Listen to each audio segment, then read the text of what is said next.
Sadnam Namaste. So this time we're in is very similar to the 1960s, if you study the 1960s. There was a huge, massive awakening of an entire generation, especially in the West.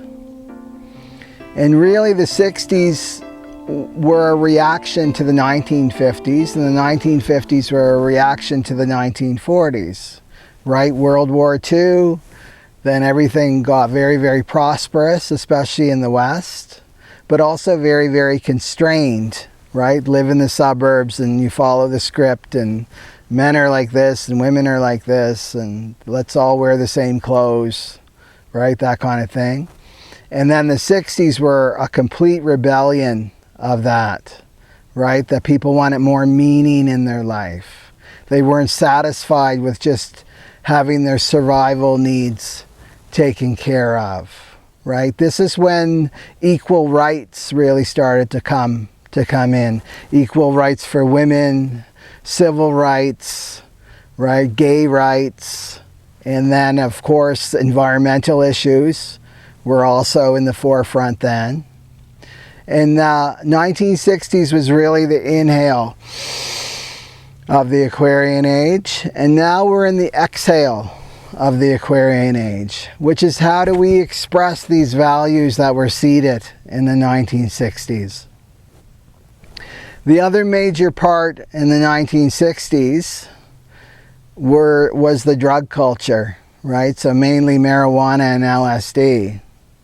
And that's why there's so much controversy around legalizing marijuana, because the government lost control of a whole generation, and they really don't want that to happen again. And even Yogi Bhajan said that the grace of God was in those drugs in the 1960s, but it left in the 1970s. And even now, some people on the spiritual journey that I've talked to, they had an awakening experience, a spiritual experience with the use of drugs, right?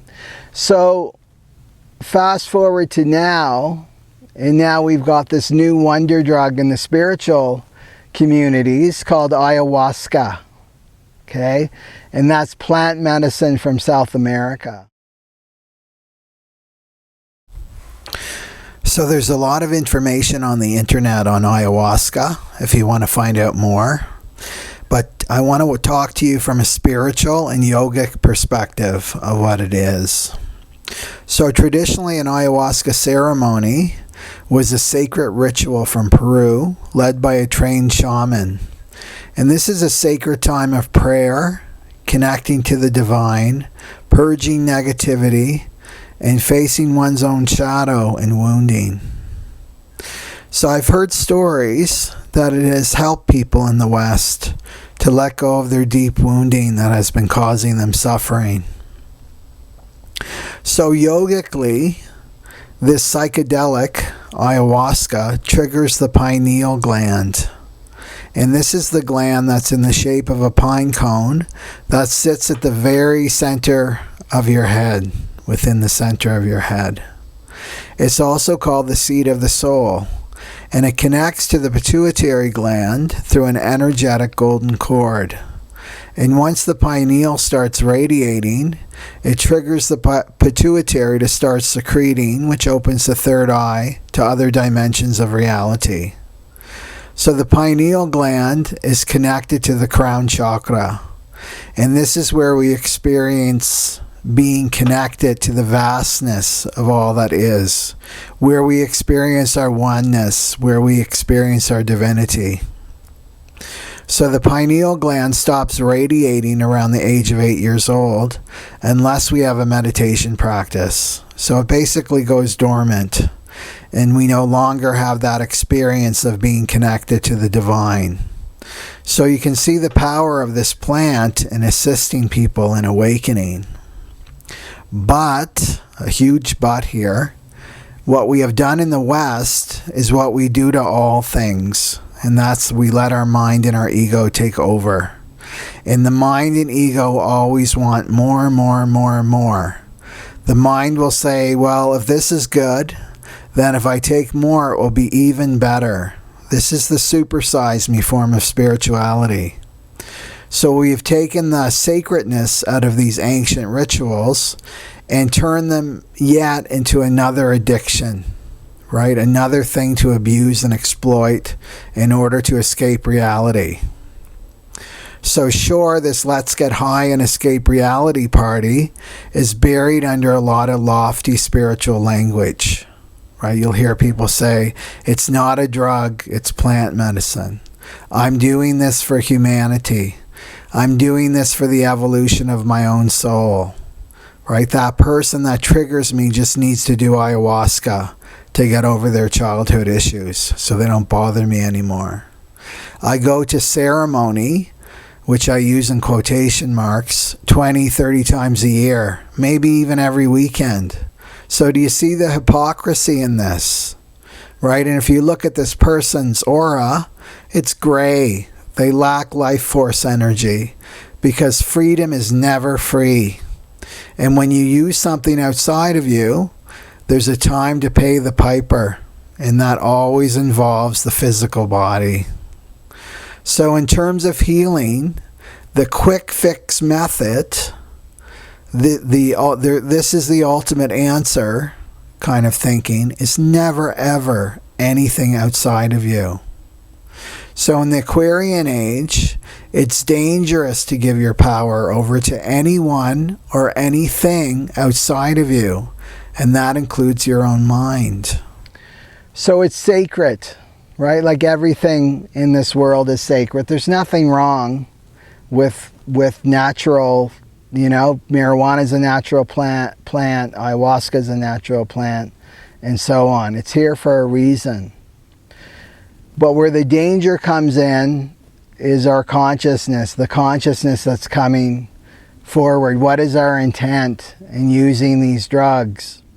And even alcohol was a medicine. The original purpose of alcohol was a medicine. Like look at gin, was juniper. It was a diuretic. It helped with various diseases. So in terms of ayahuasca, it's like the door's opening, right? It's a door opening for you to God consciousness. But to use it over and over again is like to continually open and close the door, open and close the door, open and close the door. I'm going to worship this door, opening and closing, when you don't walk through. Okay? So the ayahuasca is just the door opening. How you walk through is your sadhana practice. Right? That's how you continue it. And then naturally, through your own Kundalini energy, you're activating your pineal gland and you're keeping it activated through the technology. So I've never been much of a parrot, meaning that I'm not that kind of teacher. I'm not going to talk about things that I haven't experienced. I'm not going to talk about somebody else's experience and claim that it's my own. So in my own personal experience with ayahuasca, I was curious for a couple years and trying as I researched things, and more people that were coming to me for readings and coming to programs had a lot of ayahuasca experiences. So I wanted to speak from my own experience. And the first thing to do is to check in with your intention. So my intention felt pure. And also I wanted to check in with the shaman who is holding this space, that they had the integrity, that they had that reverence towards the medicine, and that they could hold the space and protect it, right? Protect it and keep its purity. So I met with the shaman, and yes, he was trained, right, in South America, and he used to be an old 3HOer. So he lived in the ashram for 10 years and talked about meeting Yogi Bhajan. And as soon as Yogi Bhajan came out of his mouth, it's like, okay, this is my guy. So my experience, I've done a lot of shadow work myself, is I didn't have a lot of that physical purging. And plus I've done a lot of emotional work as well. So I was really shown visions of the future, but I also was shown a past life that was influencing this lifetime now. Okay? And that I didn't want to look at. But I felt this inner teacher in me, like, you need to look at this past life in truth and how it's bleeding through in this lifetime. And then that was it. I had my experience, and that's all that I needed. So the door opened, I saw what was in there, and then you continue your sadhana, your daily practice. Because it's in the effort, it's in your daily effort that you achieve. There's no instant supersize me enlightenment. You know, it's a step-by-step, day-to-day process. So if you're called to do an ayahuasca ceremony, the first thing to do is really tune into yourself and your intention and what's the consciousness behind this. Is it about escape? Is it about getting high? Is it about looking for a magic pill? Is it looking for the easy way to heal, right? Or is it sincere? Okay, because it can be a sincere calling of your soul.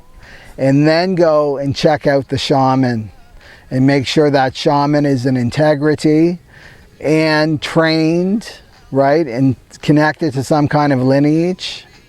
And also that they can hold the space. They can hold that depth of space. And then you can have your experience. Anyway, I talk a lot more about this, how the glands work with drug use in my program, Healing Addictions, 12 Weeks to Self-Love. So if you want to learn more, definitely sign up for this program. Okay, Sat Nam.